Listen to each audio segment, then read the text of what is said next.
Son las 5:05. Axel Calliz está con nosotros acá en el estudio de T13 Digital PM con el propósito de abordar una semana que ha sido bien noticiosa, Axel. Muy noticiosa porque en definitiva han pasado cosas durante las últimas horas que tienen el tablero algo revuelto. Muy revuelto, sí. Muy entretenido. Va a haber una Semana Santa extraña. Extraña porque va a estar noticiosa. Partamos un poquito por lo que está pasando en la oposición. Hay muchos rumores de última hora de eventuales renuncias de eventuales candidatos, de una eventual primaria que todavía no tenemos confirmada, pero lo cierto es que está cada vez más fuerte la posibilidad de que Chile Vamos haga unas primarias con el propósito y con el fin de darle visibilidad y competitividad a Chile Vamos, que va a tener que estar mirando el techo en caso que así no ocurra, porque el oficialismo va a tener sus primarias. O sea, yo me imagino que entró yo diría que la racionalidad piñerista de Sebastián Piñera, que él siempre entendió que la primaria no tenía que ver solo con el resultado, sino que tenía que ver con otros beneficios que trae tener primaria. Y a mí me llamaba mucho la atención que Renovación Nacional no estuviera viendo esos beneficios. Las primarias no solo tienen que ver con la predictibilidad del resultado. En el caso del 2017 estaba claro que iba a ganar Sebastián Piñera, o el 2013 que Michelle Bachelet iba a ser la ganadora de la primaria de ese minuto de la nueva mayoría.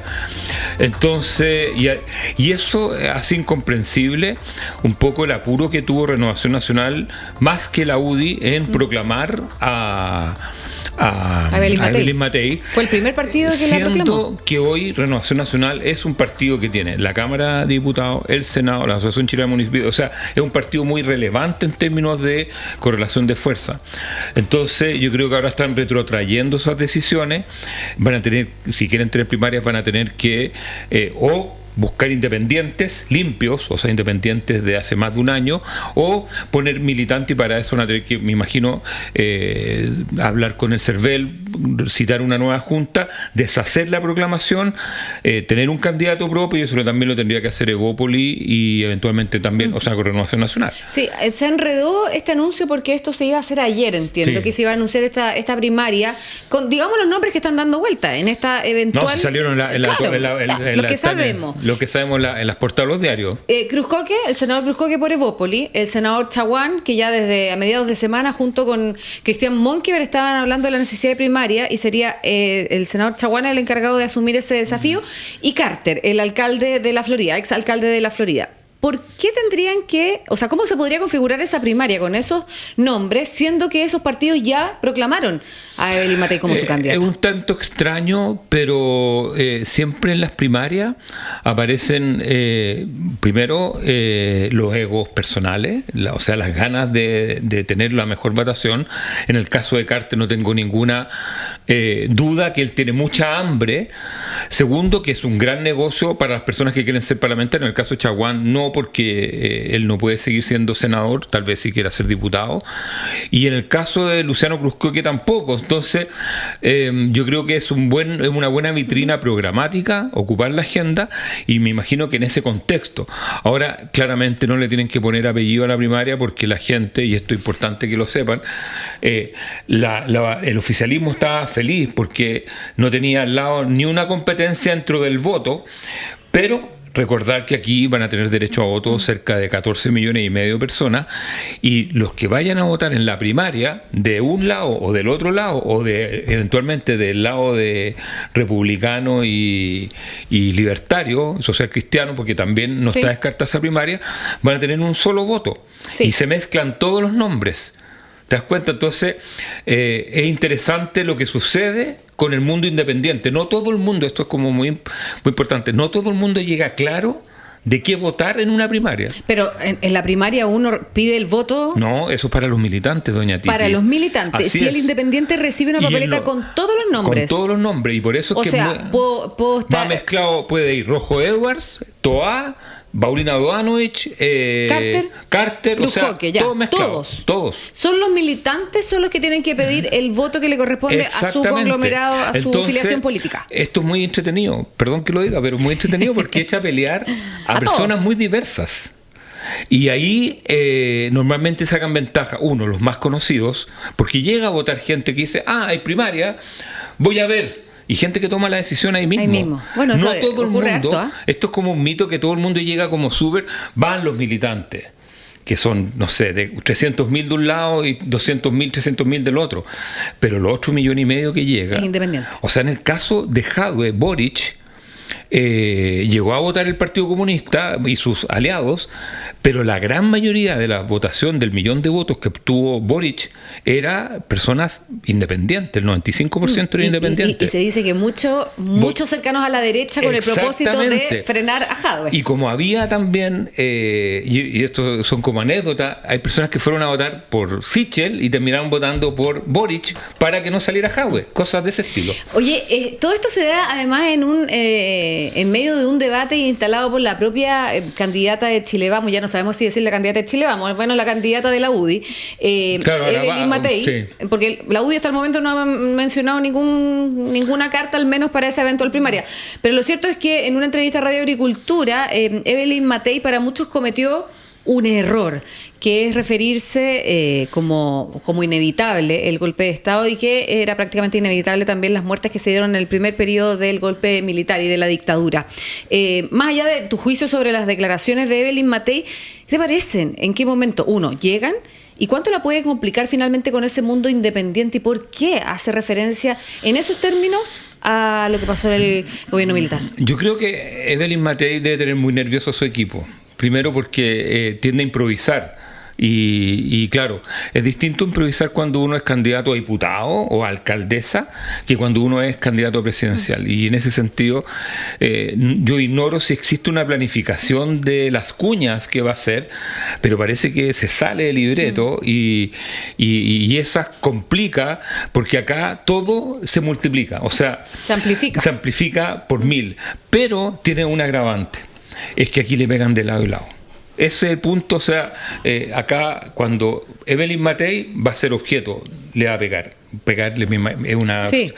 El gobierno, las 5 o 6 candidatos que tiene el oficialismo en la primaria... El presidente, el gobierno, claro, el presidente, Kaiser, Kast, Rojo Edwards, o sea, va a ser el jamón del sándwich. Entonces tiene que tener mucho cuidado, porque la otra vez cuando dijo, yo quiero que haya pena de muerte... No apareció, o sea, apareció el gobierno, el oficialismo, pero el que le enmendó la plana fue Kaiser. Le dice, pero Evelyn, yo quiero que los presos se mueran en la cárcel, no matarlo antes para solucionarle el problema. Entonces, ella va a tener que tener más cuidado que nadie porque está justo en medio de los dos lados. Es que está precisamente al medio y a lo mejor su gran problema es que también tiene que asemejarse a estos votantes de derecha más duros o acercarse a ese votante que hoy está siendo deslumbrado por Kaiser y por José Antonio Kast. Y probablemente en eso se enmarca esas declaraciones. ¿Cree que fue error o directamente algo estratégico? Es que el derechizarse para ir a pelear el voto, llamémosle más duro, es una táctica de primera vuelta, no una táctica de primaria. Porque todavía ni siquiera está en la primaria. Entonces está adelantando una estrategia que a lo mejor es viable en primera vuelta. ¿Por qué? Porque te lo voy a poner de esta forma. Si llegase a ganar Janet Jara la primaria del oficialismo, el boquerón que va a quedar en el medio va a ser gigante. O sea, va a estar ahí sí que va a haber un ancho camino al medio. Entonces, eso va a despertar de todas maneras el interés de personas que digan, oye, pero si está Evelyn Matei derechizada y está Janet Jara, van a salir nuevos candidatos. Sí. Y ahí está, por ejemplo, Claudio Rego, que puede despertar, decir, bueno, si está Janet Jara, está Evelyn Matei, está Kaiser, hay un 60% de personas que no tienen expresión, me tiro por ahí. Sí, bueno, todavía el panorama presidencial está demasiado recién armándose y todavía no sabemos bien qué va a pasar con esta famosa primaria, porque además en el oficialismo se bajó Vlado Mirosevic, claro, que también Vlado nunca estuvo. O sea, pero se baja básicamente por los problemas de inscripción. Claro. Pero él ¿qué es lo que le pasa a Jimena Rincón? Pero todos sabíamos hace rato que Vlado no llegaba como se dice. Que era testimonial. Claro, pero y por eso agarró hasta desayuno con Bachelet el lunes pasado. Salió en la foto. Salió en la foto. Mulet anda más o menos parecido. Pero Mulet defiende esa opción, esa decisión de que sí o sí llega. Claro, porque la técnica de él es juntar, a él le faltan muy pocas firmas para terminar la inscripción, pero acuérdate que está el periodo de revisión de las firmas que hace el CERVEL. Entonces ahí yo yo tengo dudas, yo creo que tampoco llega a Marmoulet, tendría que llegar así, pero justito. Oye, como estamos viendo estamos viendo imágenes del desayuno de Michelle Bachelet, pero antes de pasar a eso, que también lo queremos analizar, por supuesto, Evelyn Matei, volvemos un poquito, hagamos un retroceso. Esta semana no fue buena para Evelyn Matei. No, fue mala. De hecho, se convirtió en el blanco, como tú decías, de lado y lado. Porque además por el tema del estadio seguro y los problemas en el Monumental, se metió en este lío de las cámaras famosas, precisamente de donde estaba Cristóbal Rojas, en el Estadio Nacional, donde sale muy mal parada. Y yo creo que... Bueno, de hecho, yo creo que las críticas que siempre las que más duelen son las que vienen de los de más cerca. Que la critique el gobierno, la critique Johannes Kaiser, pero vienen también del interior de su mismo pacto, donde han sido bastante frontales y bien explícitos para decirle que, primero, el mensaje es que tiene que tener un equipo acorde a el cargo que está postulando. Y ahí el jefe de campaña no está, no se ve una planificación y se ven muchas improvisaciones, Titi. ¿Pero improvisa el equipo o ella? ¿Ah? ¿Improvisa el equipo o ella? Yo creo que, a ver, acá vamos a decir, el problema que tiene es que Evelyn Matei tiene una experiencia gigante. Y al lado de cualquier asesor que le venga a decir, oiga, doña Evelyn, no le va a creer, porque ella ha ganado diputaciones, ha ganado alcaldías, ha ganado senatoriales, ha sido ministra, o sea, ha tenido todos los cargos. Y cuando alguien ha tenido todo y ha ganado todo, cuesta mucho que le digan cómo hacer las cosas. Eso le pasa a Bachelet, le pasa a todos los candidatos, llamémosle con extrema experiencia, cuesta mucho enmendarlo. ¿Y cómo reparar el error cometido en este caso? No, yo creo que aquí esto no es reparación. El problema es que se hace una lectura política, decir Evelyn Matei se está derechizando.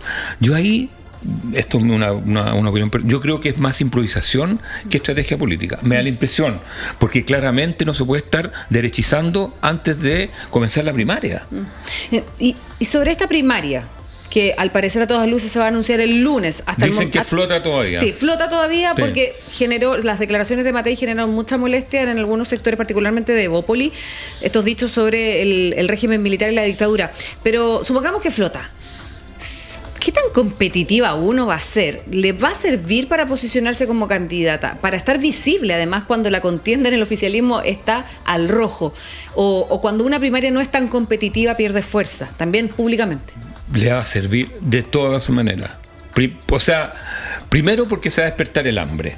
De Chaguán no tengo ninguna duda y de Carter también. O sea, ahí va a haber hambre. De Cruz Coque no tengo idea. Eso, y ahí operan la autoestima. Segundo, van a haber debates, va a haber franja, va a haber cobertura, va a estar ahí y va a poder controlar la agenda, participar de la agenda, porque si no es el camino del guerrero de Guillé, desaparecer y no aparecer nunca más. Y porque también existe la posibilidad que el mundo social cristiano y libertario armen su primaria. O sea, ¿todavía tú crees que hay posibilidades de eso? Lo han negado, pero pueden los dos. ¿Podrían ir a primaria? Los tres partidos pueden. Sí. O sea, Libertario le faltaba un poquito, que creo que ya está listo, pero pueden técnicamente ir a primaria y no es malo. Y no es malo, sobre todo para Libertario, que nunca ha tenido una elección parlamentaria. Instalar la marca, instalar territorio, instalar vocería en una franja. Piensa que hasta antes de esto la franja iba a ser entera para el oficialismo, y si tú instalas 3 primarias vamos dividiendo el tiempo. Hablemos del oficialismo, porque estábamos viendo las imágenes de la reunión de Bachelet, que pidió una primaria buena onda. De buena onda no hay nada todavía. No, y no va a haber buena onda. Y al parecer se va a ir poniendo más mala onda, porque las declaraciones entre sobre todo entre los candidatos del socialismo democrático son cada vez más al rojo. Yo encuentro que las primarias buena onda no existen, porque acuérdate, hasta Claudio Rego, Andrés Velasco y José Antonio Gómez se picaban entre ellos cuando estaban compitiendo con Bachelet. O sea, aquí en el año 2013, aquí no va a haber buena onda. Aquí me acuerdo de una vez que José Antonio Gómez ¿con quién se peleó arriba en el escenario? También en el contexto de una primaria. En la primaria, pero es que esa primaria es muy trucha. Esa es la primaria Frey. Pero ahí casi hubo combo. Pero claro, pues eso fue cuando quisieron proclamar a Eduardo Frei. Esa es una primaria escalonada que operó en la 6ª región, en O'Higgins y en Maule. Y era un reglamento de primaria que no se ha visto nunca nada en Chile, que si uno ganaba en una región por más de 15 puntos, al primero eran 10, después 15, se terminaba toda la primaria y pasaba a ser ganado. Bueno, ganó Frey, y ahí fue cuando Escalona, eso fue el 2009, cuando Escalona en el teatro estaba atrás y empezó con Gómez, escenario. Porque Gómez parece que no tenía muchas ganas de proclamar a Frey. Ahí nunca son buena onda. Nunca son buena onda. ¿Y por qué Bachelet pide buena onda? Porque yo creo que es un deseo. Ahora, esa reunión nadie la entiende, ojalá, hasta el día de hoy. Porque los socialistas, yo me imagino que esa reunión estaba programada de antes que se subiera Paulina Bodanovich. Es que los socialistas hubieran esperado que el apoyo de Bachelet hubiera sido su carta, ¿no? Claro. Lo que pasa es que, primero... Pero llega hasta Winter, Janet Jara. No, llegó... o sea, en los no, pero llegó Blau y en los memes llegó Meo, por detrás. Y habían invitado a la de Sevilla, no quiso ir. Sí. Pero esa reunión, por lo que yo sé... desayuno. Esa reunión... Sí, el meme es muy entretenido porque en el meme aparece Marco mirando desde afuera así con cara de celoso. Oye, esa reunión, lo que yo sé es que estaba programada hace una semana. Y nadie tenía los cálculos que Paulina Bodanovich se iba a subir a ese desayuno. ¿Cómo si ya estaba la decisión de sí, proclamar pero no había pasado por el comité como, central. Pero, o sea, todo apuntaba a eso. O sí. Al menos haber esperado que hubieran pasado un par de días para haber realizado la reunión. Esa reunión fue muy rara porque primero nadie sabía que iba a participar Paulina Bodanovich, nadie sabía que iban a ir Vlado, que no tenía la firma. Y hubo voces que decían que no podía aparecer Michelle Bachelet como la mamá empujando como a los niños hacia la presidencia de la República, como que los achataba, como que Pero eso, ¿ya ti no te da la sensación que eso ocurrió? Pero obvio, por eso mismo ha sido muy criticado ese desayuno. Porque además ella pidiéndole a los niños, entre comillas, que que sean buena onda entre ellos, que no peleen, es como niños no peleen. Pero en comunicación política basta que tú digas, nosotros estamos por esto, para que tú pienses lo contrario. O sea, si tú dices, yo vengo aquí para que haya buena onda, entonces tú dices, es porque hay mala onda. Exactamente. Y con una Paulina Bodanovich que además ha sido un huracán durante los últimos días. Ha desestabilizado todo. Pero siempre ha sido polémica, sí. Siempre ha sido dura y franca para decir las cosas. Y tiene una fe en sí misma gigantesca, porque la racionalidad de todo lo que está haciendo es como bastante, ¿cómo se podría decir? Como una fe, o sea, muy religiosa, ¿sí? Porque no se entiende en términos racionales su concurso, salvo para afianzar su candidatura a senadora. En la posición del PS también, en la parlamentaria. Sí, muchos dicen que la primaria finalmente tiene que ver con la negociación parlamentaria. Sí, pero es que no te llames más, dile que sí, son ahí. Estoy al aire. Ya, estoy al aire. Es que no hay negociación parlamentaria hasta ahora, porque no hay. Titi, te están llamando el PS. No. Para que no hable mal de la Paulina. El problema es que no hay negociación parlamentaria. ¿Y por qué no hay negociación parlamentaria? Porque todavía no se sabe. No hay, como en otras, no hay nadie que esté por sobre otros. Pero hoy día Janet Jara tiene una mejor posición, de acuerdo a las encuestas, que el resto. O sea, está más o menos parejo, Toa. Pero le sacó un par de puntitos. Sí. Ahora, tenemos que esperar todavía la. Sí, pero yo lo voy a decir al tiro para que no se matricule con nada. Si hay algo difícil de calibrar en términos de quiénes participan y cómo votan, es una primaria.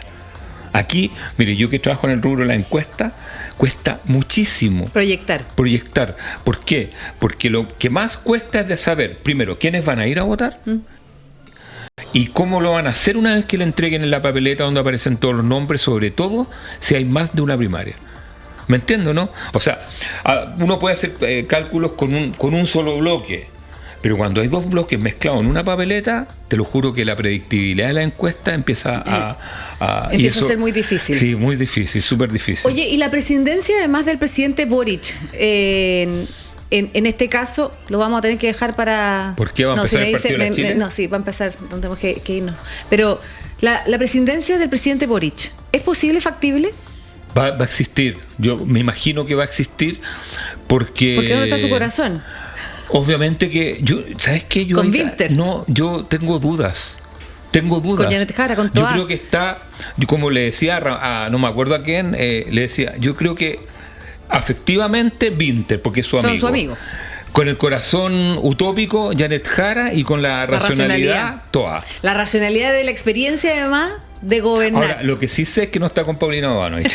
Axel, agradecerte como siempre el tiempo para comentar la política que está al rojo y se va a poner mejor, sin duda. Sí, o sea, si esta semana fue... No se duerme. Esta semana fue dura, imagínense cómo van a ser las próximas. Axel Callis, muchas gracias. Son las 17:25, vamos a hacer la pausa y al